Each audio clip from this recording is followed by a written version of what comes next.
The training is short today, it's only 1 hour, so I've had to limit and focus today's session on responding essentially to disclosures people make about family violence rather than looking at the common myths and causes and things like that. We just don't have time today.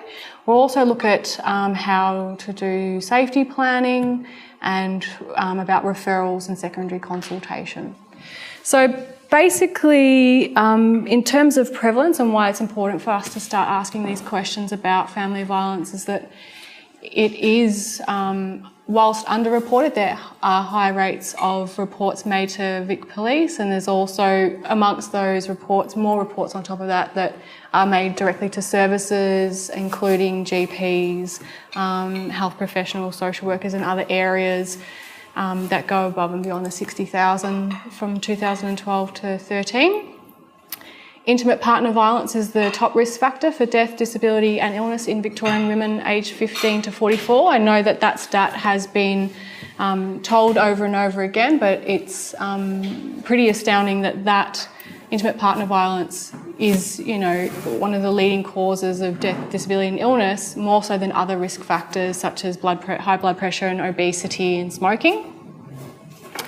And interestingly, this survey that was done in Brisbane around women attending randomly chosen GP practices showed 1 in 3 women in current relationships had experienced partner abuse in their lifetime, and they're seeing up to 5 women per week who have experienced some form of intimate partner violence in the previous 12 months. And that's from 2008, when we weren't reporting anywhere near as much as we are now. So what is family violence? Under the Protection Act that was made in 2008, there are variations, but this is the definition that we use when we're thinking about intervention orders and when we're describing what is legal and illegal behaviours.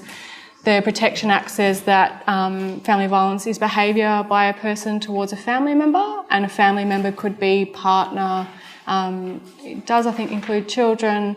It also includes parents, siblings and same-sex relationships, carer, like for people with disabilities. So it's quite broad so that people who are in diverse groups don't miss out as well on, you know, being able to get protection under our laws around family violence and safety. So it's around physical and sexual abuse, emotional or psychological abuse, economic abuse, threatening behaviour, behaviour that's coercive or in any other way controls or dominates a family member and causes them to feel fear. It's also behaviour that causes a child to hear, witness or otherwise be exposed to family violence, all of the behaviours that were listed above. So whilst that's the definition that we use in legal terms, when we're talking about family violence, domestic violence, we are looking at it and conceptualising it as, I guess, a experience of power and control. It's about patterns of behaviour. It's not like, oh, once off, one person has an argument. That's, you know, we have arguments in relationships. It's not about that. It's about that ongoing pattern of behaviours that make us feel fear, make people continuously vulnerable or, I guess, exposed to unsafe, abusive kind of interactions. So when we talk to victims, and largely it is women, it is a gendered experience, this wheel is something that we do use to talk to people about what power and control might look like, what domestic violence might look like, and it has been developed by the Duluth, which is the domestic abuse project in the US. So it talks about all the different ways and kind of highlights all the different ways that someone might be experiencing behaviours that don't necessarily come as one-offs. So whilst there might be physical abuse, there might not be physical abuse, but there might be threats, there might be economic abuse, there might be emotional abuse, and there's a whole bunch of examples on there about what they might look like. So the emotional stuff tends to look like name calling, putting somebody down, it kind of comes hand in hand with intimidation sometimes. So it might be standing over sort of behaviours, making you feel like you're going crazy. So saying one thing and then saying something else and then backtracking on that thing. So you think, did I really do that? Did I experience that? And so just say, for example, women say things to me like, there was an incident and I was physically harmed in that incident, and then he turned around to me the next day and goes, that never happened, like you're making like that totally never happened, this is exactly what I said, and I know that you were really upset at the time, maybe you're making it up. And so you start to think that you're making it up. It's that sort of experience. So we'll move quickly straight into what we need to kind of do around recognising and responding. And if there are any gaps that you feel like are being brushed over, please stop me. When we talk about responding to family violence and responding to disclosures, sometimes we kind of get the sense just generally that people don't want to talk about it, and it might be something that's not helpful, or if I do and I don't know how to contain it, what next, and maybe I'm just opening a can of worms. The issue is that it would be good for us to all know about how we can respond to someone, because the majority of victims, and it's largely women, will tell someone and do approach someone for assistance at some point in time. It is usually at a point of crisis, and it is usually going to be to friends, to family members and other general helping professions, rather than coming directly to a family violence service. And that we often see is through GPs, maternal child health nurses and general family support staff at the time of, say, new births, pregnancies and things like that. And with, I guess, more and more awareness about things like elder abuse, it does come out through health professionals in that way as well. So just as a FYI. And our responses to disclosures are really, really important in being able to, I guess, determine or impact on a woman's subsequent help-seeking behaviours. So when we respond in one way, whether it's positive or negative, she'll take that to the next time she wants to talk to someone about it, and it will kind of shape whether or not she feels safe or comfortable or confident to get the support that she needs at that time. So that's why it's really important to, I guess, to know about what would be okay to say, some of the, I guess, general guidelines about how we would respond to disclosures, because we would like to make as much impact as possible, even if that person doesn't take away something for that day or want to engage in help in that day, they might do the next time or the next time or the next time. We know that women tend to leave, I think the stats are 7 times before they leave a relationship fully. So we're very, very prepared for the fact that we will be seeing someone over and over again, and the more information we can get to someone, the better, is my philosophy on it. So assessing the client, in terms of recognising the signs that there might be something going on in the relationship, of any sort of relationship, I'm not just meaning intimate partner violence, although a lot of our stats and research are around intimate partner violence, because we've been dealing with that since the 70s, and that's something that has kind of been more spoken about and researched than other forms at this point in time, but that is increasing. Whilst in our SCOT form that we're going to be using, we won't need to necessarily refer to these sort of indicators. It's a good idea to know about what they might be, in case you find yourself, you've done the SCOT form and the next time you've seen that person, they haven't disclosed that stuff, and these sorts of signs might start coming out over your subsequent contacts with that person.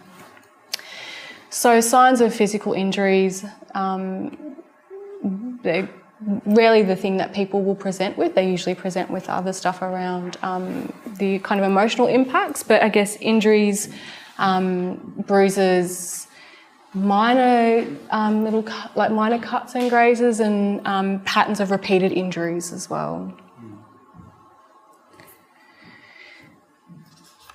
So the other symptoms that people often present with, and I guess this is where you guys might come into play, is that people might present with stress-related illnesses, anxiety, panic attacks, chronic headaches, vague aches and pains, that kind of, when they say abdominal pain, it's that kind of generalised feeling and sensation, but it's hard to pinpoint what it might be about. Joint muscle pain is something that people experience, and it's largely, I guess, due to living like this perhaps. If you're living in fear and you're constantly living like this, then your muscles and joints might very well be impacted on through that experience. Sleeping and eating disorders, and psychiatric illness in various forms.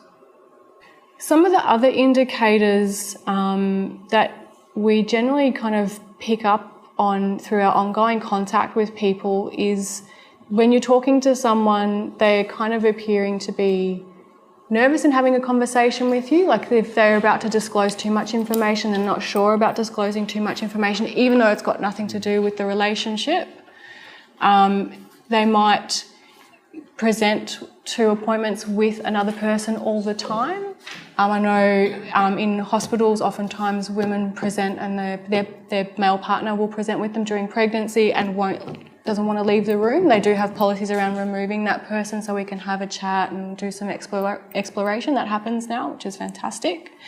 But it's when you're observing those sort of situations, and it might be a person with their carer or something like that, that the person who may be experiencing violence, and it may not be, these are all indicators, are not meaning that these people absolutely are experiencing violence. But if that person's anxious in front of that person or getting them to relay the information all the time, relying on them and not feeling comfortable about saying what it is for themselves, it might be a sign that something is going on in that relationship that might be controlling. But as I said, that's not always the case. Like, I might go to a specialist with my mum and I'll get her to do the talking because I'm in shock. What am I doing? I don't know what I'm doing. You're a specialist. What are you talking about? So, it's relative to the context about what's going on, and, use your common sense around that sort of stuff. It's around that feeling of fear or unhelpfulness or control around those experiences, because they're not, some of these are normal interactions, one might say. So it's about how you actually experience them in the context of all the other relationship you have with that person. Also, some of the kind of signs or indicators that we may come across is just something to be aware of, but doesn't necessarily mean the case. Recent separation or divorce.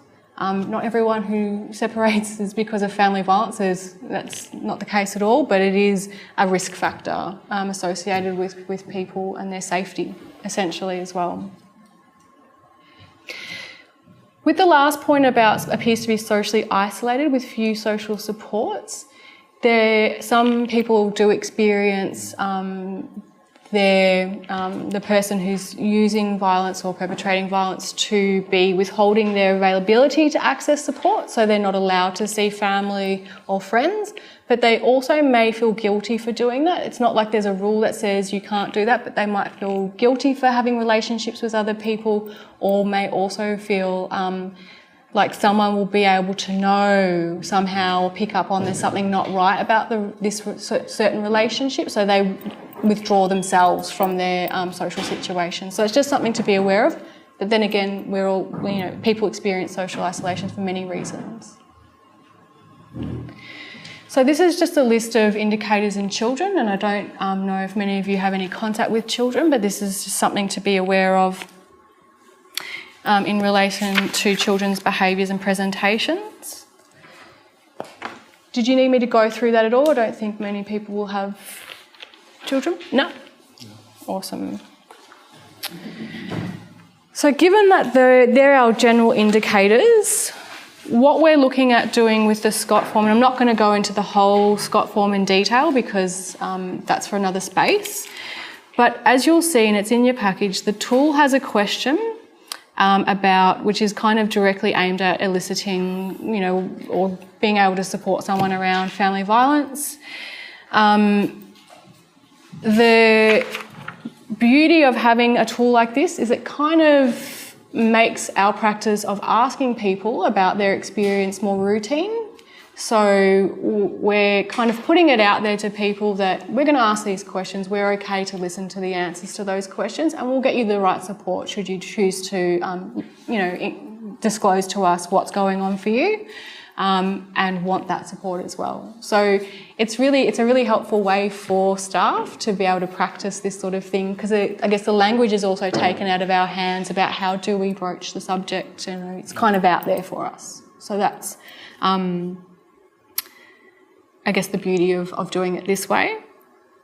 So the way that the form is set out is that you have your various statements, and it is consumer administered, so the client will have it and the client will fill it out by themselves and bring it to your appointment, and we'll go through that process another time. So the client has the option of ticking the two boxes. The first box is to, I guess, state that yes, this statement actually affects me and implies a situation that I'm involved with. And the second tick box is stating whether or not that person actually wants to discuss it in your appointment with you. And that's for the time that you bring it into the appointment, not necessarily that you'll be revisiting the form every time you meet with that person. But, you know, you're aware of what gets disclosed and not disclosed for you to follow up in your general practices anyway. Just wondering, yeah. Simple like this form with a tick, tick, tick, tick. But actually, you know, sometimes people, they don't want to disclose. Yeah. Because they are afraid of like something happening if they report. Yeah. Like, you know, disclose professional. Yeah. So they are worrying about to disclose their relationship. Yeah. Because they want to keep the relationship in a way. Yeah.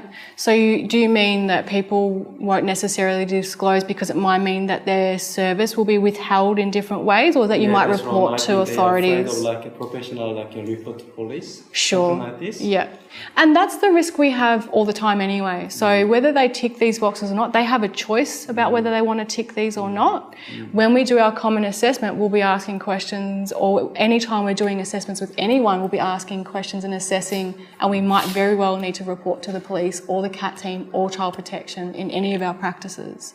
We do that all the time. And it's about being clear about that. Like, we do that when we do our rights and responsibilities, so that should be out there that from time to time, should you tell me something that, you know, is concerning, I'll need to notify authorities about it. And clients do choose what they'll tell you after you have that conversation as well. The idea is that, you know, if you feel like people answering these questions might need to be put at more ease around what's going to happen to that information, do what you normally do with your common assessment and practices. I'm sure you have those conversations about, like, this is for us to be able to work out how we can best support you through our service and through other services, because we take these issues seriously and we want people to have healthy and, you know, well lives. So that's the whole goal behind it. Is that okay? Yeah. So with the question, the whole process of the question, so the client, hypothetically, the client brings in the form and the client hasn't answered any of the form and hasn't answered that question. And you might say to them, just wondering how you're going with that, with the questionnaire. Do you understand what some of these questions mean? It might very well be that person actually doesn't understand what the question means, because it could mean anything to anyone. I could read it in one way and someone could read it in another way. My understanding of what the statement of "I have felt afraid of someone who controls or hurts me" might mean something quite different to someone else. My meaning might be quite broad, given that I work with family violence all the time. And to someone else, it might mean physical abuse, because a lot of people think of it as physical abuse. So in that sort of situation where a client doesn't quite understand the question or wants it to be clarified, we can use other ways to ask the same question. And it might be quite broad, like, how are things going at home? How are you and your partner relating? How are you and your children relating if it's an older person? There's a lot, I know that I've heard anecdotally from staff that there's a fair bit of elder abuse that people are now seeing through our client group. And if that also doesn't elicit very much and you're not quite sure if that's understood, asking direct questions is a really good way to find out what, you know, asking them directly to find out what's going on. If they want to disclose it all, that's up to them. They can say no. So questions like, are you concerned for your safety or your children's safety? Are there ever times where you feel frightened by your partner, your child, your mother, your father, whatever it might be? The reason why we say ask direct questions is because we know anecdotally from women who most of the support ends up going to because it is a gendered service system. We know from them that if you ask a person directly, they will give you more likely give you an answer than if you go around in circles. So if you say to a woman directly, I'm actually worried about what's going on. Is something going on at home? Are you frightened of your partner? I'm witnessing these sorts of things. They kind of know that you're okay for them to answer your question about it because you've put it out there to say, this is not okay, I'm concerned about this, let's talk about it. So women respond more so to people actually asking the question than not. And I think there's a video about that stuff, and I don't have it today because we don't have time to play it, but that's certainly one of the things that do come up. If you had just asked me, I would have said yes. Why did you? I gave you all these signs and indicators, but no one ever asked me. If you had asked me, I would have said yes. So it's really important to remember that. Don't be frightened. So at the appointment, and you've got the form in front of you, the client has not ticked at all the statement because they've ticked everything else and they actually haven't ticked that bit about that question around hurt and safety in that relationship. If the answer is no, in a sense, it might very well mean that there is no family violence. It might very well mean that they don't want to answer that question, they don't feel comfortable answering that question, or it might mean that there is something going on and they don't want to disclose it. There's no point in us pushing people to answer a question in the affirmative. We need to believe that person, and in that time, in that space, this is what they want to tell us now, and we're going to work with that. If you've asked that question and someone has said no, thank them for answering the question. It's actually a hard one for people to be confronted with sometimes. So, say, thank you for answering that question. If you ever find yourself in that situation or know of someone that's in that situation and you're wanting assistance around it, please come talk to us. We're available to do that.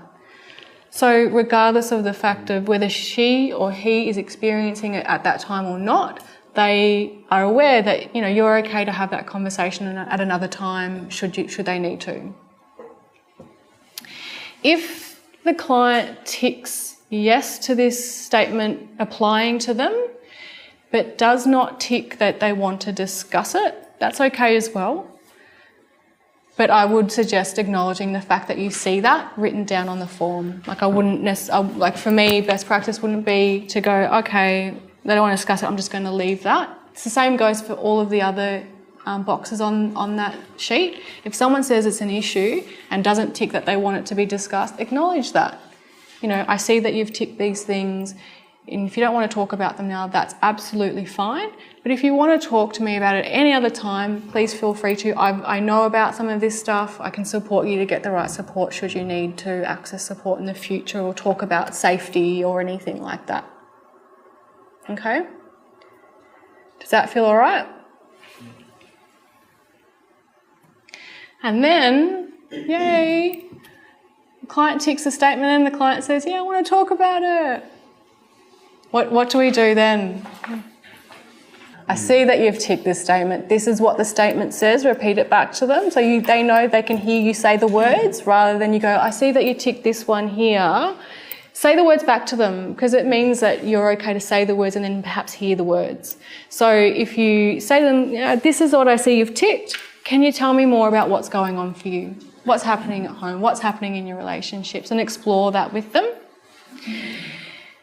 The trick to exploring it with them, I know that people don't have time in a first assessment to be doing all this work. You have other things that are going on. They might be coming in for a pod appointment. They might be coming in for a physio appointment, a dietitian appointment. You've got a lot of other stuff to be covering, but it is really, really important to allow that person to have the space to talk about it.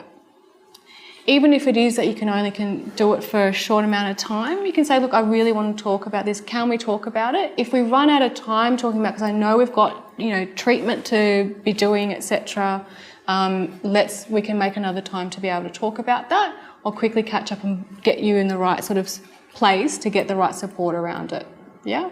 So the keys around when someone is disclosed is listening non-judgmentally.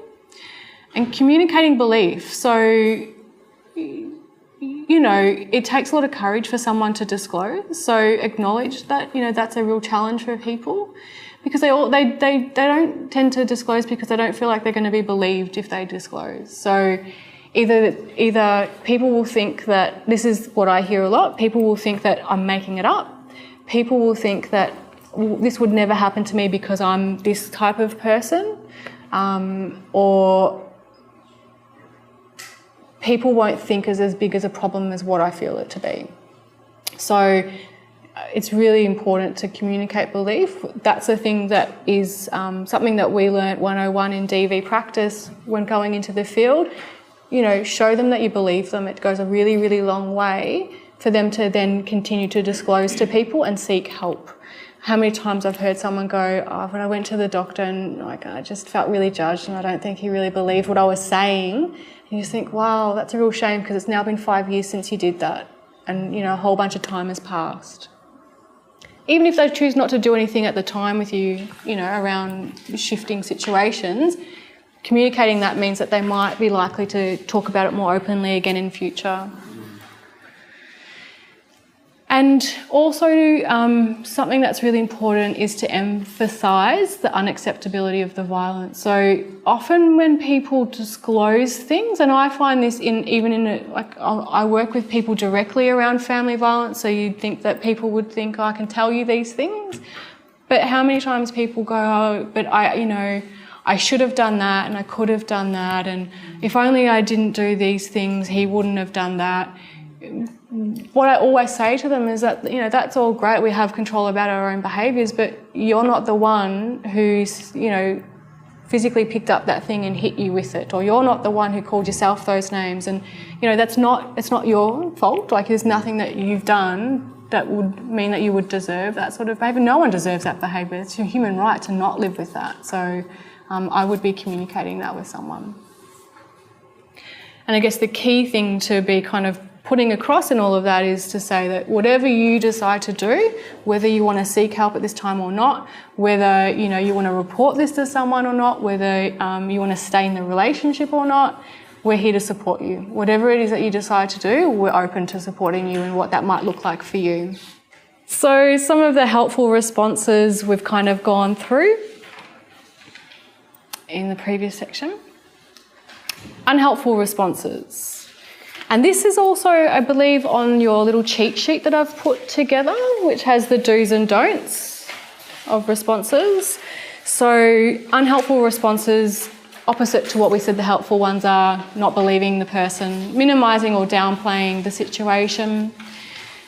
Workers not understanding. So this doesn't mean that you need to know absolutely everything about someone's life or relationship or, you know, family violence through and through. It's about workers not understanding is about not believing, essentially. If you don't communicate a belief and an understanding of how someone would have got from that experience of violence as an objective, at an objective level, to that impact that it's having, that you're sitting there shaking in front of me, if you don't understand, can communicate an understanding of how that would happen, that's kind of not necessarily, I guess, damaging to the relationship of disclosure and further down the track.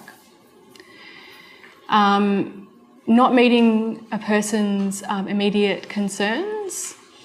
This is actually a quote that came from, these are quotes that came from women. This was a research that was done within one of the women's services, and this is the feedback they got from women. That one of the women said, I wanted to talk to my GP, but they said wait until next week. I think you should leave him and I'll get you and the children to refuge. Like, telling someone else what to do is never going to work. I tell my dog to do lots of things and she doesn't do what I ask her to do, so I don't think it's going to work for anyone. Using logical argument, like, it's a fact that violence only gets worse over time. She probably knows that, or he probably knows that. That's you know, we know that. That's not the reason why we continue to stay in a relationship or decide to leave. It's about a whole bunch of other factors. So saying that to someone's not necessarily going to actually change the situation. And judging, you know it's harmful to children, exposing them to this sort of thing, you shouldn't let it happen. That sort of statement often leaves women holding a whole lot of responsibility, and I say women because it's often this way, but it leaves women holding a whole bunch of responsibility for what's happening in that home when we know full well that the perpetrator is responsible for their own behaviour, and let's shift the responsibility away from that, from the woman in this situation, to kind of go, well, dad actually has a responsibility to make sure that children are safe. So let's put it to there, not to that woman, because they experience it and carry that for a really long time. And that's often what we see in counselling. Questions about that? No? So assessing the risk and safety planning. So we've had a chat to the person, we've got the disclosure, we want to discuss it, and we've had a conversation about what's happening. They've told you, there's a bunch of physical abuse that's happening, emotional, financial, intimidating behaviours and stuff. So we've identified that there's family violence happening. We're going to get a sense of what kind of aspects might be going on for that person. And so we move towards assessing the risk. Risk assessment is something that is embedded into specialist services practices. So we go through quite a thorough risk assessment. Bless you. We go through quite a thorough risk assessment with people. It's not expected that everybody does risk assessment to the same level that we do risk assessment. So don't feel like I'm saying to you, now you've got all this information, you need to do a really thorough risk assessment, which might take you half an hour. That's not the point. It's about getting all the screening done and then trying to support as much as possible where you can. If you want to do, know more about doing thorough risk assessments, there's training available. It's called CRAF, and I'll put up a slide in a minute. So what your role then would be is to undertake basic safety measures and utilise, your own knowledge about family violence services, and make the referrals where you need to make them. Which is, what common assessment is as well. We're looking at screening that and seeing who needs what support, and we're going to refer them to the appropriate place for that, if that's what they want, if that's what the client wants at any time. If they don't, that's fine. That's their decision. That's absolutely their decision. And it's hard to sit with because you know what's going on, but that happens a lot. If you think about the amount of the 60,000 police reports per year, and that's gone up. I know that's gone up, but we would, I used to work in a service that received those reports. So you'd ring the woman, you'd try to ring her 3 or 4 times, and she says, look, I don't want support. I know full well that, what the incident involved. I know full well that there were children involved. She doesn't want support, and I can't make her have that support. So, all you can do is impart information to her. This is what I know about family violence. I'm concerned because there are risks. From what you've just told me, there are risks. What would be useful for you to be able to gauge, where risk is for you, and what would change that situation? If you think that you're feeling like you can manage it now and you don't need extra support, how will you know when your situation's changed and you do want the support? Have you thought about those things? So I'd be encouraging that. You don't need to sit down with them and talk about it at length, but you can offer that.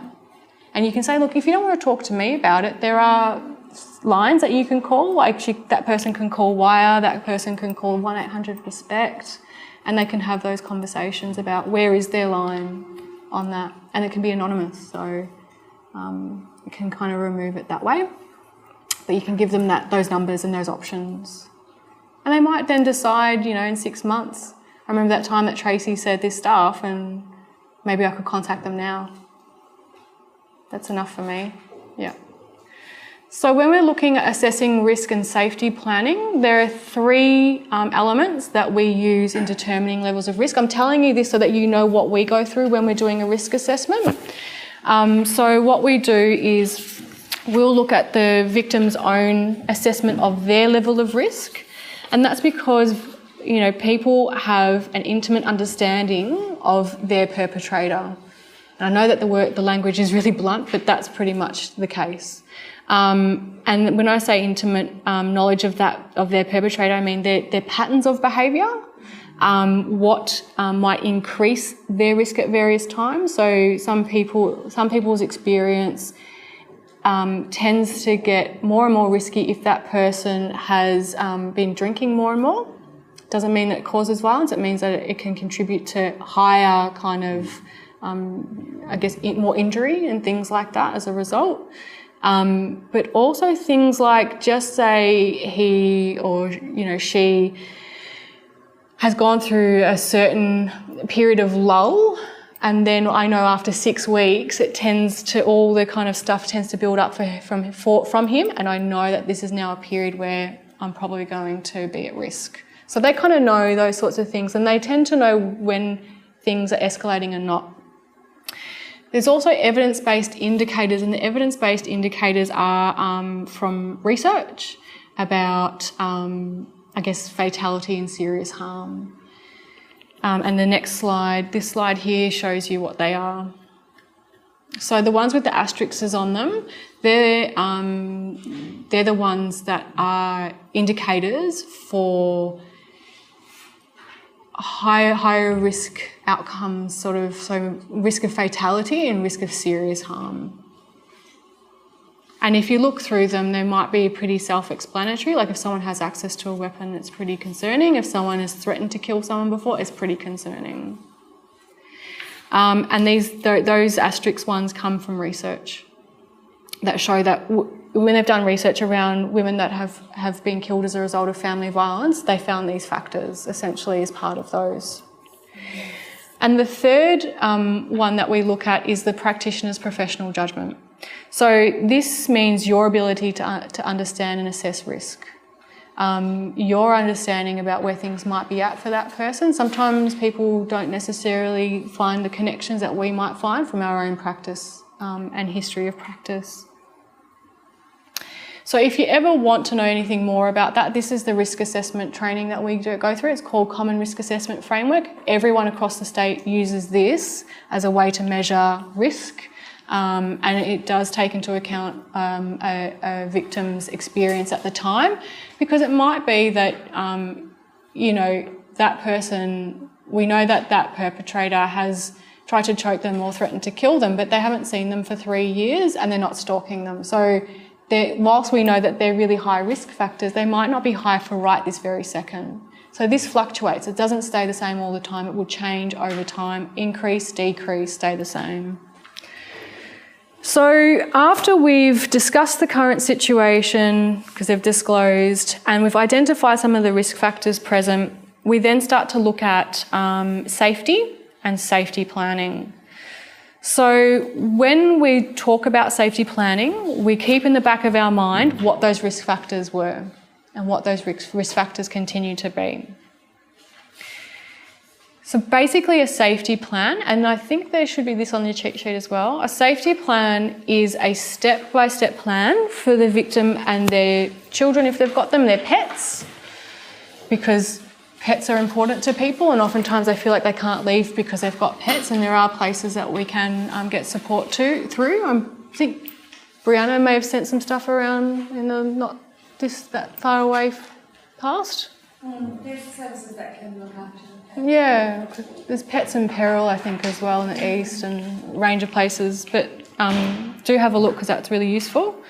The safety plan follows on from those risk factors, includes information about how to leave an unsafe situation safely, and it needs to be relevant to the individual and regularly updated because situations change, just like those risk factors change.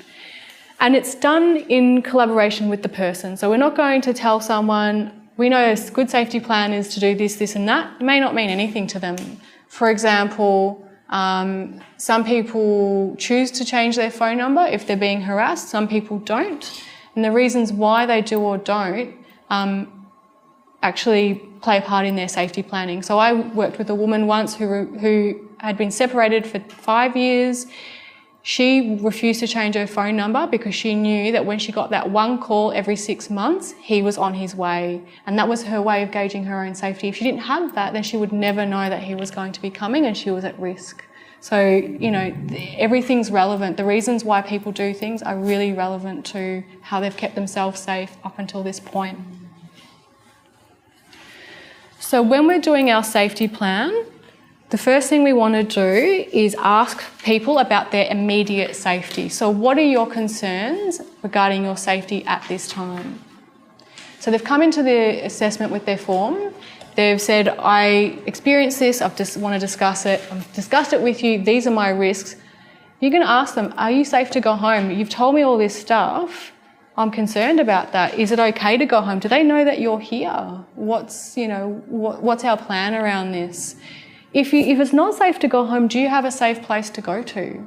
Can you go and stay with friends or relatives? Is that appropriate? Friends or relatives may not know and they may not feel like intruding on them, but it's an option to explore. Have you ever called the police? These sorts of questions help us elicit how they've been able to respond in the past to unsafe situations, because we need to come from an assumption that the person who's experienced violence and abuse within their intimate relationship has been doing things to protect themselves and make themselves safe up until this point that they've told you, because they have, and they may have experienced it for 10 years and they're still here and they're still accessing services, but they're still experiencing it. So there's something that they're doing that's been able to help them stay safe. So in terms of that immediate stuff, we're going to find out what's going on right now. Is it safe? Is it not safe? If that person says, look, no, it's safe to go home today, I'm actually fine, like it's an ongoing thing, it's not like it's escalating to points where I feel like I'm really, really at risk, but it's an ongoing thing. Talk about future safety options. Did you know that there's intervention orders? Did you know that people aren't allowed to actually do this in relationships? Because what you're telling me, no, there's no physical abuse, but what you're telling me is controlling your money, you're being put down every other day, you're walking on eggshells at home, and you feel like you can't actually breathe in that space. You know that some of these things are actually classified as abusive behaviours. They might be under an intervention order. You can have an intervention order and still live together, they're just not allowed to use those behaviours. Did you know that? Like, have a chat about those sorts of things to plan for future safety. And formulate a safety plan. And this is where that question, like to write, and you can write these down with people, write down, this is what I would do in this situation. And we've got templates for safety plans upstairs if anyone wants to or needs to ever use one. But what have you done before to keep you and your children safe? I call the police when it hits this point. I've actually called the refuge before just to have a chat, but I've never actually gone there. I know that 2 days before what's going to happen, because I can see this warning sign, he starts to say these certain things, so I actually go and stay with my mum at that time. That's all part of someone's safety plan. Because if we can't support people to access services, we can at least do safety planning with them. So as a basic requirement would be that you give contact numbers for family violence organisations, emergency contact numbers.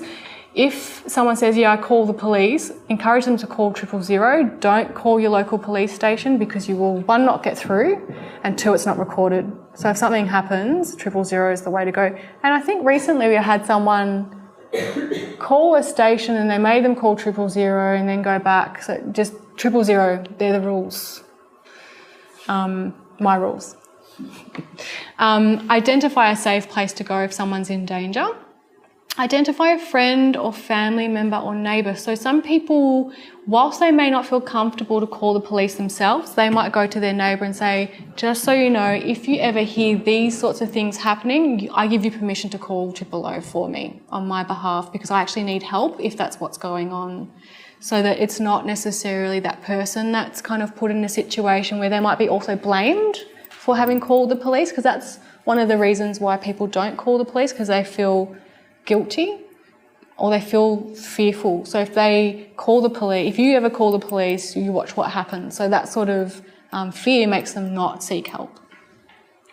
Identify ways to contact emergency support. So if you don't have a telephone, or your telephone gets taken off you all the time, how else would you do it? And that's via either a neighbour, or if you are able to get out, do you know where your local coin, do even people carry coins anymore? The pay phones, they're 000, you don't need one.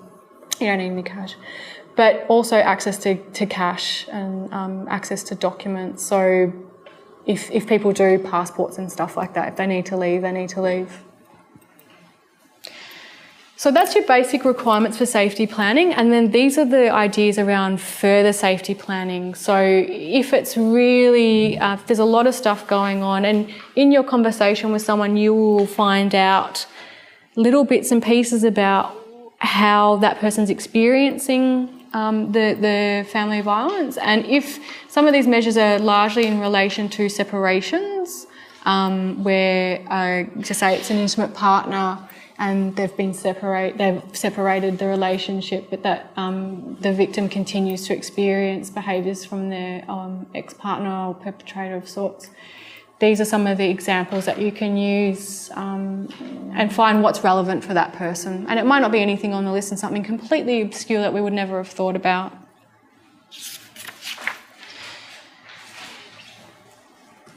So, referral and information sharing. So my advice around knowing how to do making those referrals is to know who your family violence service providers are. I've given you guys a list of support services. For women experiencing violence from partners, other family members, and partners can be female partners, they can be same-sex relationships, that our local service provider is the Salvos, which is down the road. And for men who are experiencing family violence as a victim, there is very few things available for people in terms of, say, case management support. It largely happens through the Victims Assistance program, and I think they're based out at Windermere. And that's largely around counselling. I think they do have some funding generally for case management as well, but not so much. And as I said before, the system, the domestic violence support system is quite gendered, so our response is victim women and perpetrator male, and that's why we have men's behaviour change. We don't have programs for females who are perpetrators at this point in time. Yeah. When do you refer to your team? So the family violence team that's based at Inner South is a men's behaviour change program primarily. So we receive funding to provide men's services. There are 3 women's counsellors within that program and a children's counsellor, but our referrals mainly come via the men's service. So we must be available to the partners coming through the men's service. When there's times where we have capacity, we can talk about those sorts of things, and people do approach us directly. I know I've received referrals from people before, but our capacity changes all the time. Connections is the service which is on the list, is the service that provides counselling for women in this inner region, and then SMPCP has the funding for the outer region. And they're based in East Bentley. For people from cold backgrounds or Aboriginal and Torres Strait Islander backgrounds, I would be encouraging you offer a culturally specific service if that's what they would prefer, and if not, then a mainstream. There are options like In Touch, which is on there, used to be the Immigrant Women's Domestic Violence Service, and they have language and cultural based case managers, and they do a fantastic job. And Elizabeth Hoffman's always who I've been contacting around Aboriginal clients, but it depends on where people are from, whether they want to engage with a cultural specific or a mainstream service because of community and stuff like that. So I always offer it, but at the end of the day, it's their decision where they would like to go for a referral. So you have your referral pathway, which I've given to you, and they're the different types of agencies. Thank you for your time.